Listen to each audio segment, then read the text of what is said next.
Hey, I'm Will LaVeist. He's Eric ClaVille. You're tuned into LaVeist and ClaVille. We give it to you straight the way it is from a black male's perspective. Getting right to the show. NFL and HBCUs, broken promises. Recently there's been, in this era that we're in, with heightened racial awareness, HBCUs, historically black colleges and universities, have gotten an increased attention, and particularly in the area of sports, the NFL and also the NBA. But recently, the NFL draft happened, and there was not one HBCU player who was drafted. And you go back to the last year's draft, there was only one that was actually drafted. But in this particular year, the expectation was that there would be a closer look at HBCU talent, which is clearly there.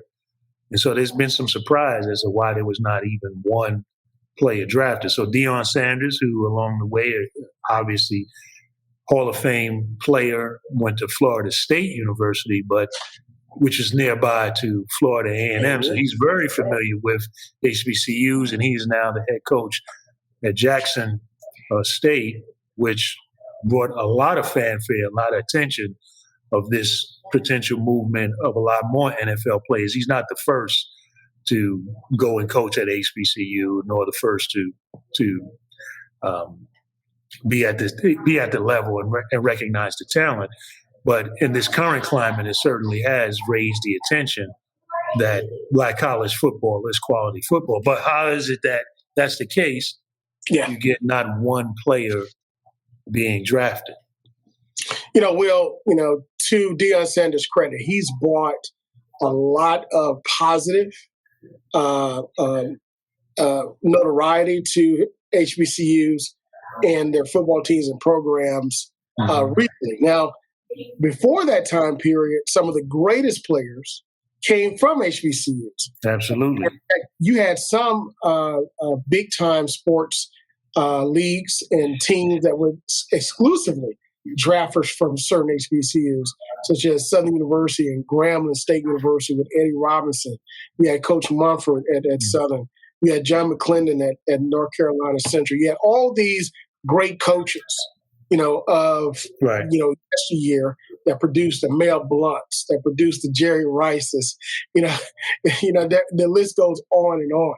Walter Payton and the like. Aeneas Williams, I think about the most recent Hall of Fame from Southern University. So he's brought again great notoriety currently and recently to a new group of consumers of sports. Right. And with all of that, to their credit, the sports networks, they picked up on the games. They gave a lot of positive airplay. They gave a lot of positive light to historical struggles and injustices and so forth. But, Will, it all boils down to having a seat at the table and cash money. And this past NFL draft, Deion Sanders was livid. And out of 7 rounds, over 200 and some odd players, in the first 3-4 picks, you had a D2 player go as in a high profile position. And hats off to him in that particular team that produced a lot of players now. But not one player from HBCU. Division One, from a Division One. From a Division One, exactly. From a Division One. Not one was drafted. Now, we did get some that got calls, of course, through their agents to come, try out and so forth. But it's nothing like hearing your name called, right? Right. Well, no one can ever take away that you were drafted in the 5th round, the 3rd round, the 2nd, the 1st, the 6th, even the 7th, even Mr. Irrelevant. Exactly. No one can take that away from you. Hearing your name, all those years of working, Pop Warner, backyard football, or when we used to play sideline hit in the street, hit each other. All these games, man, throw up and catch, right? Throw it up, catch and run, right? Tackle you, man, go. All of this time that you played, middle school, high school, college, grinding in the gym, and you don't get your name called. You can't tell me. player didn't deserve it. Yeah, I mean, it's impactful because, again, and to be clear, not getting drafted does not necessarily mean that you're not going to make it in the NFL, that you're not going to be able to, that you're not a quality player. In fact, there have been, as a result of not getting drafted, there's still been players who have gotten free agent contracts at this point too. So not being drafted doesn't mean you're not going to make it, and being drafted doesn't mean that you're not going to, that you are going to make it. However, to not be drafted, to have this increased focus on HBCU athleticism and to not be drafted does, in a sense, kind of signal and say, well, is there really the talent level? Is there really the quality at those schools? And you and I know that is definitely the case. And I think that is one of the reasons why, and I'm glad that Deion Sanders is doing this, is that he's holding sort of a satellite, sort of a pro day for the NFL to actually be able to see and showcase this talent. He's planning to do this in the month of June. And again, yes, there are nuances. There are certain positions that get greater attention in the NFL. Like, for example, the quarterback position is one. So if you've got some talent, even if it's at the Division II level, that the person has some skill set that they feel that they can work with, they'll draft you. At the running back position, there's a less of an emphasis because there's a feeling that running backs, you can pick up. Running backs are not a position that lasts, that has as long of a career. And there are a lot of guys who can run the ball, or they can make allowances. They can design their offensives in such a way that the running back is not as crucial. But, to not get a player drafted at all, is problematic. And I wonder if, I don't want to be a conspiracy theorist, but I wonder if in some ways that's also a signal to potential players coming out to say, hey, if you go to HBCUs, you may not get drafted to go to the league. So maybe, maybe that's the reason you want to look over here at this predominantly white institution, because we're going to get you at least an opportunity to get drafted. And that's a potential message that is being heard that I hope is not one that sticks. Yeah. And, like you said, going to a D1 does not ensure that you're going to get drafted, even going to one of the best institutions. One of my classmates, his son was a high-profile player coming out of high school and into college, went to the top football program in the country, but ended up not getting drafted because of injuries and so forth. So sometimes life happens.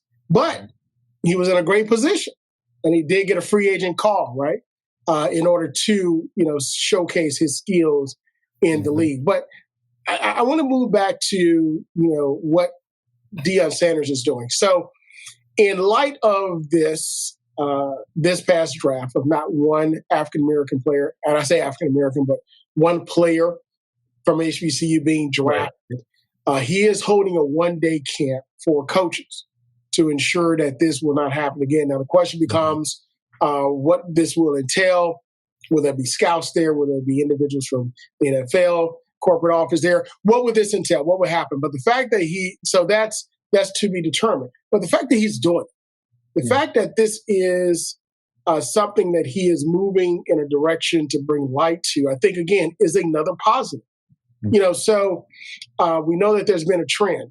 Former stars in the NFL wanting to pivot toward coaching and go straight into head coaching at HBCUs.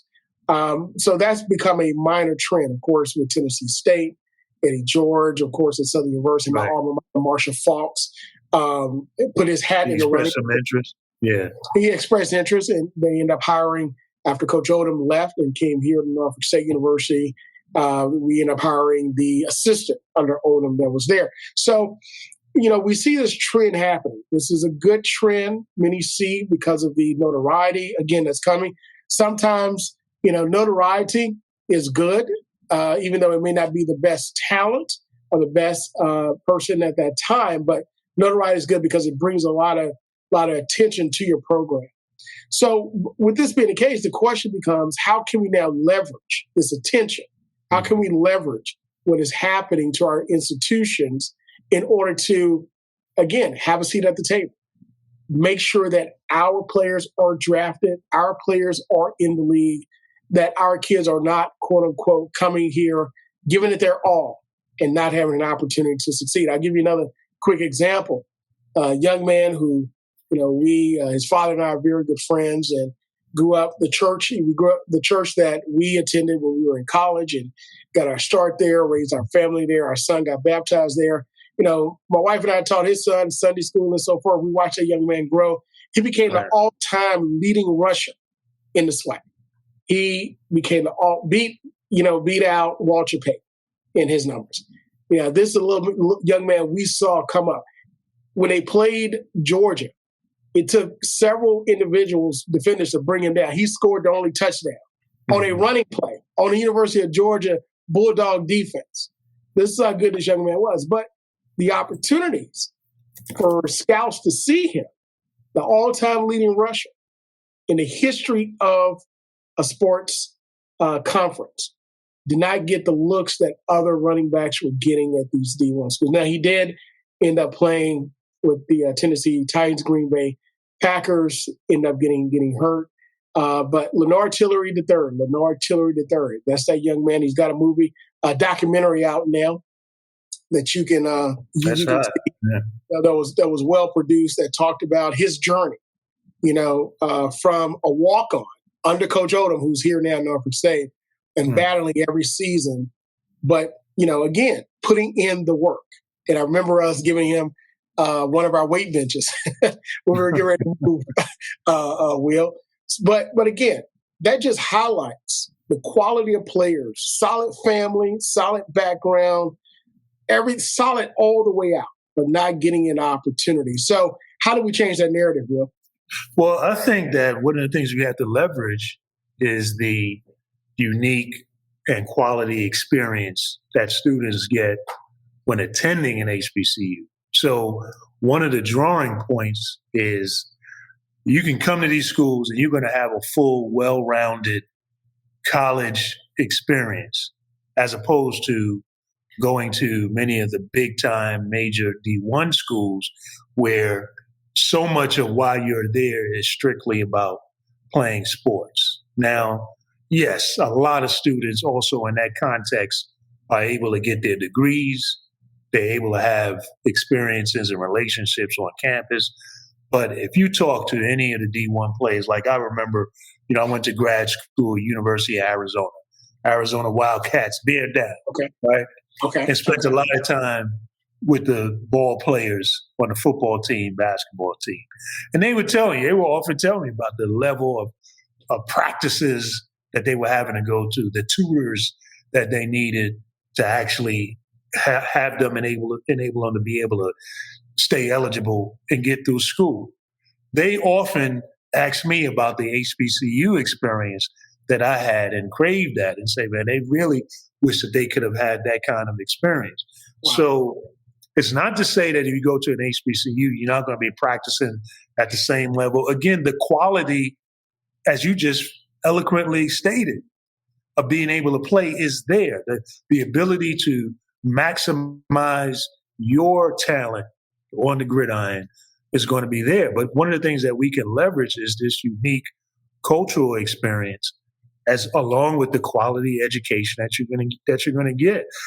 So we can be encouraging students to come to these schools and say, you're going to graduate. We're going to create an environment where you're going to be successful. You're going to have a great cultural experience. You're going to graduate. There's nothing like an HBCU football game with the band and the crowd and that whole vibe for your cultural experience. I think another thing that we have to do is you have to leverage and you have to improve the facilities in areas where the facilities aren't as great as they could be. And many of our schools have excellent facilities. Do they match the level of Alabama, USC, course not. All the wealth, all of the monies that's been put into those institutions to build those facilities like that. Yeah, but you got a lot of schools that have quality facilities, and that's oftentimes is this misnomer that if you go there, the facilities are so inferior that you're never going to be able. That's bull. There are plenty of schools that take their sports, take football, in this case, we're talking about football, seriously, and they have great facilities that you're going to be able to maximize your ability. So we got to leverage those things. Great experience, great education, quality facilities, quality ball. Will, you mentioned, the facilities at the Alabamas and the other D1 schools, the LSUs and the SEC and all around. I mean, who does have facilities? A lot of schools don't have facilities that come to those levels. You're right. Absolutely. But they get these facilities. Keep in mind, it's not that the schools are wealthier just automatically. But the conferences leveraging the contracts with the TV rights, the TV contract. And this is where we get into amateurism, right? Amateur athletes or athletes who are student athletes, where, we can bring in $1 billion a year. $1 billion a year. That's what the NCAA March Madness brings in, $1 billion a year, right? For several weeks, everybody's tuned into their TV for one shining moment type of play, right? And what ends up happening is that those schools now they divide that money up, for people who are looking. So that's why you see in schools that were juggernauts in the past, but they have the TV contracts like the Notre Dames that really aren't getting over the hump competing with the other schools. But back in the day, they were the team to beat, but they leveraged their entity as an independent school with ABC network, and they get all of that revenue, right? And then you have the boosters around the country and the alums that pour into and support the institutions. Now, we support our teams as well, but at the end of the day, if you're vice president of a company and you're a manager or you're a worker, the level of support financially is just totally different, right? So when we take a look and understand where that money comes from, Will, now the question becomes, since we know we have the talent, since we know we have the overall experience that HBCUs give, since we know that we have the passion behind it, we got the quality families and athletes that I just mentioned, with Chiller III overcoming the odds from walk-on to all-time great at Southern University. Now, Will, what is the next step to put it all together to leverage this package with the TV stations, with the leagues and the like? Where do we go? I think where we go is exactly what you said about identifying all of those assets and also looking at all of the different other channels that are available for marketing your product. I mean, it's the major networks without knowing all of the ins and outs, because I'll acknowledge I don't know all of the ins and outs of the economics of sports and the conferences and the networks. But with all of these other distribution channels that we have available to us that are upsetting other areas of TV marketing, it would seem to me that there are opportunities there to be able to get in front of people and to put a product in front of people that folks would buy into. And I think that also what we've seen with the major networks being willing to broadcast the HBCU games, that we need to exemplify to heighten that. And again, I was watching, for example, this past weekend, the Spring League. NFL's got a league where it's a developmental league showing spring ball. A lot of the ball players, in fact, there were a lot of HBCU players that were in the game, and it was actually a very high quality football game. Now we've seen the XFL, we've seen all of these different leagues come along. Arena football come along, right? It's telling you that there is something there, if marketed right, if you hit the right tone, that people will buy into. Now, the spring league, true, there's no salaries tied to it at all. That's one of the that's one of the angles of it, because I can imagine that if you had to pay all of these salaries along with providing these opportunities, it's going to cut into the profit margin. But I think that it's about being innovative and looking at all of the distribution channels that are now out here. If we just sat and said, you can only go through NBC or CBS or Fox or ESPN, then you would have no Netflix, for example. If you just sat back and said, we can't do anything other than the major networks, there would be no Netflix. So when I talk about looking at the other distribution channels, it's about being innovative and taking this unique product and taking it out to the marketplace in new and innovative ways. People are looking at viewing content on their phones. What could the HBCUs do to market that product in a way that people will digest it on their phones and you'll be able to generate revenue? So you just got to be innovative and creative. You mentioned innovative, creative, and raise awareness. I want to talk about what Chris Paul did during the bubble. It seemed like every day, Chris Paul, the point guard now for the Phoenix Suns, who they call the walking Hall of Famer, he had on a different HBCU sweatshirt or sweatpants or some type of apparel every single day, showcasing, giving love to HBCUs. And we saw other players, show that as well. And then he even had a movement where you sign up for a certain app, and whatever spare change you have, you can donate to your HBCU and so forth. I saw that was something that I thought was we've seen many entities do. We saw it on the Cosby Show, where Bill Cosby would wear some type of product placement. Essentially, it's called product placement advertising. Yeah, and Living Single, they used to have it on their show, going back to the 80s and 90s, where it was a black show, quality black shows. See, like every time you turn your head, there's a new Lorenz Tate, Nia Long movie that's coming out, or something of that nature. But again, that product placement, but it showed you, oh, there's my school. Did you guys see that? And your friends are asking you, where's that university? Where is that university? But we see the momentum is a lot of hype, Will, but then the monetization and the recognition, it drops off a cliff. So I think that the challenge now is, and you touched on it a little bit, the challenge now is, how do we create a model where it stays, it sticks, where now every university is not going to be a blue blood, right? Kind of like we talk about basketball, the Kentuckys, the Dukes, the North Carolinas, the Indianas, the UCLAs, the Kansases. No, everybody's not going to be that blue blood.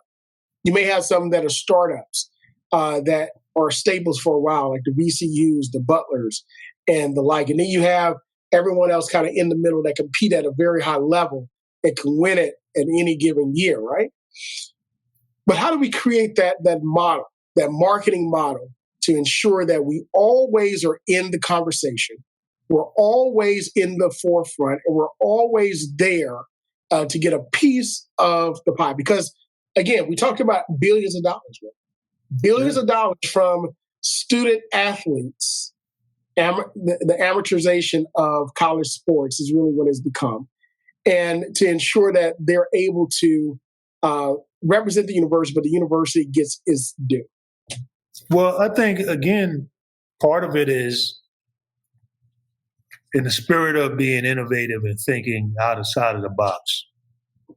You think about this big, wide world that we have in other continents that this content could be marketed to. So you got the continent of Africa, you got Asia, you got South America, you got other places where this content could be marketed to. So again, thinking about, for example, a lot of in the movie industry and how there are movies that begin in the United States, but then there's overseas marketing, overseas distribution that happens that generates revenue. So there's a lot of movies that do maybe mediocre in the United States, But then overseas in Europe or somewhere in another continent, they do a lot better. So you have to look at those kinds of things and say, okay, one of the key markets for any university, it's this international market.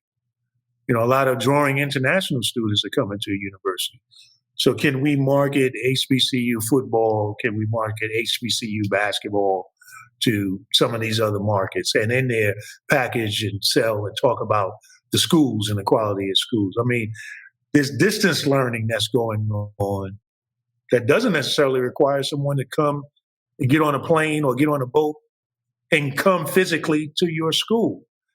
So again, those are the kinds of things that I think about is how with the distribution channels that we have and the abilities that we have to reach people, not only here in the States, but in other markets with this product that we have, can we package it in a way that other people will pay for? Because as you said, the advertising, it's really about having content that advertisers can put their products around in order to get in front of people.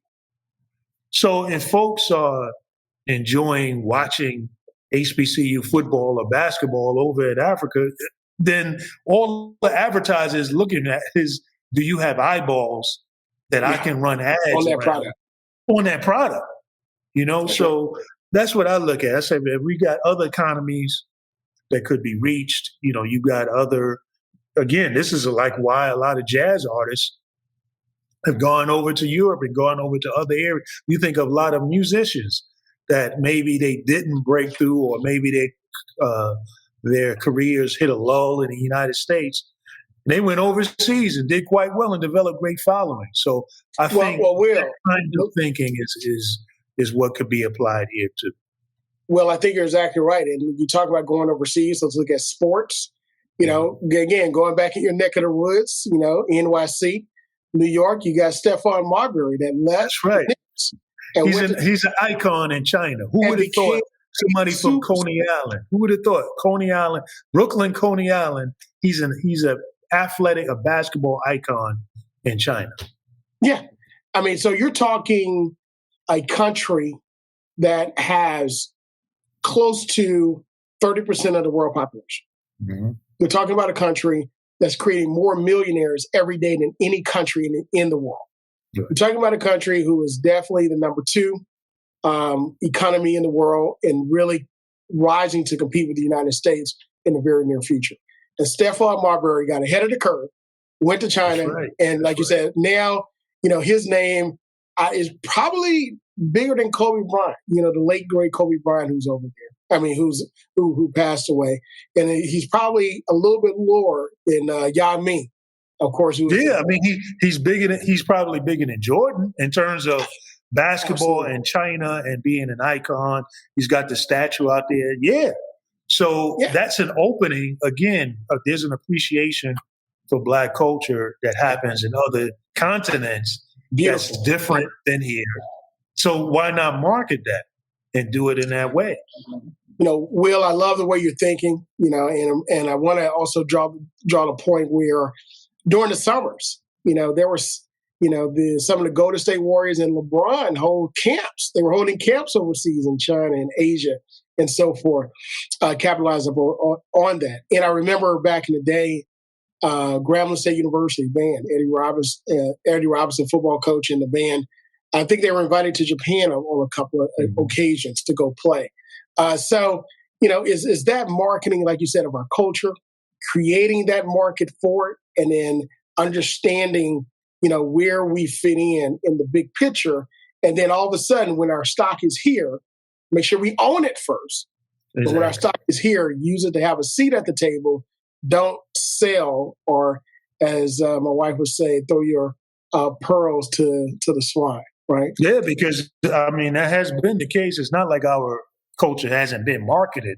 We just haven't always, and oftentimes have not reaped the benefits of the capital benefits, the financial benefits of that marketing. And I think that HBCUs as an institution, if they can combine forces and go in a packaged kind of way. I mean, I know Lincoln University, my alma mater, being in CIAA basketball tournament continues to this day to be, even though it's Division II, continues to be the probably premier basketball tournament in terms of being a cultural experience that people go to and people engage. And the ball that's played by both the men and the women is high quality basketball. So you should be able to market that tournament and other tournaments like that creatively, you know.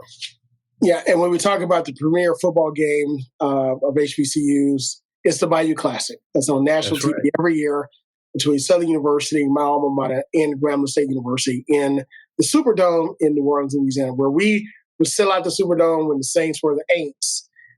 But we were selling out 60,000, beautiful, proud Black people and alums of HBCUs. Well, that's a wrap for us again. Thank you so much for joining us here on LaVeist and ClaVille. I want to give a quick plug again. Walk On to All-Time Great. Check it out. It's a great story, and he really encompasses what we're talking about on this show, where we have HBCUs that are producing some of the best and the greatest athletes, not of yesterday, not just the Jerry Rices and the Walter Paytons of yesterday, but also today. Follow us on our social media at LaVeist and ClaVille. And to us, that's the way we see it, and that's the way it is. Until next time, be well.